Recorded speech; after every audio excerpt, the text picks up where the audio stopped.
ఆంధ్రప్రదేశ్లోని పట్టణ ప్రాంతాలలో 3 నెలల్లో 3 లక్షల మందికి ఇల్లు అందించేందుకు ఏర్పాటు చేస్తుంది కూటమి ప్రభుత్వం. ఇదే సమయంలో గ్రామీణ ప్రాంతాల్లోని పేదలకు కూడా ఇల్లు నిర్మించాలని నిర్ణయించింది ఆంధ్రప్రదేశ్లోని కూటమి ప్రభుత్వం. ప్రధానమంత్రి గ్రామీణ ఆవాస్ యోజన, ఎన్టీఆర్ గృహ నిర్మాణ పథకాలను కలిపి సంయుక్తంగా పేదల సొంతింటి కల సాకారం చేసేందుకు ఇప్పుడు ఆంధ్రప్రదేశ్లో ఉన్నటువంటి కూటమి ప్రభుత్వం అడుగులు ముందుకు వేస్తూ ఉంది. ఈ స్కీమ్లో అర్హులైన వారికి సొంత స్థలం ఉంటే చాలు గృహ నిర్మాణం కోసం ఆర్థిక సాయం చేస్తారు.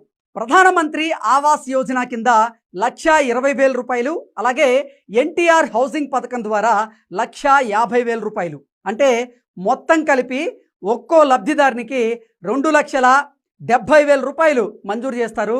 కొండ ప్రాంతాల్లోని వారికి 10,000 రూపాయలు, అలాగే ఎస్సీ ఎస్టీ లబ్ధిదారులకు 50,000 అదనంగా అయితే వస్తాయి. ఇక సొంత స్థలం లేని వారికి 3 సెంట్ల భూమి ఇవ్వడంతో పాటుగా ఇల్లు కట్టుకోవడానికి 3.5 లక్షల రూపాయలు కూడా ఇచ్చే విధంగా ఇప్పుడు కూటమి ప్రభుత్వం సన్నాహాలు చేస్తూ ఉంది. ఈ పథకం కింద దరఖాస్తు చేసుకోవడానికి చివరి తేదీ నవంబర్ 30, 2025. ఇప్పటికే 3.5 లక్షల మంది ఈ స్కీమ్ కోసం దరఖాస్తు చేసుకున్నారు. ఇళ్ల నిర్మాణంలో లబ్ధిదారుల ఎంపిక కోసం కేంద్ర ప్రభుత్వం ఆవాస్ ప్లస్ అనేటువంటి మొబైల్ అప్లికేషన్ని రిలీజ్ చేసింది. గ్రామ వార్డు సచివాలయ పరిధిలోని ఇంజనీరింగ్ అసిస్టెంట్లు, గృహ నిర్మాణ శాఖ అసిస్టెంట్లు, ఇంజనీర్లకు లబ్ధిదారులు ఎంపిక చేసేటువంటి బాధ్యతను అప్పగించారు.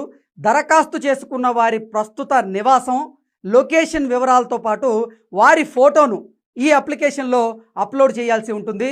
అదేవిధంగా ఇల్లు నిర్మించాలని అనుకుంటున్నటువంటి స్థలం ఫోటోలు అప్లోడ్ కూడా చేయాల్సి వస్తుంది. దరఖాస్తు చేసుకున్నటువంటి వ్యక్తి ఫోటోతో ఫేషియల్ రికగ్నిషన్ ద్వారా వారి ఆధార్ నెంబర్ ఆటోమేటిక్గా యాప్లోనే జనరేట్ అవుతుంది. ఈ సమాచారంతో పాటుగా అప్లికేషన్ పెట్టిన వారి వృత్తికి సంబంధించినటువంటి జాబ్ కార్డు కూడా సమర్పించాల్సిన అవసరం అయితే ఉంది.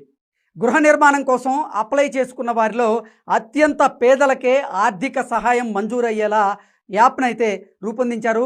ఒంటరి మహిళలు, వితంతువులకి మొదటి ప్రాధాన్యం లభించబోతోంది. రాష్ట్ర ప్రభుత్వ యాప్ ద్వారా నమోదు చేసుకున్న వారి వివరాలను కేంద్ర ప్రభుత్వానికి పంపిస్తారు.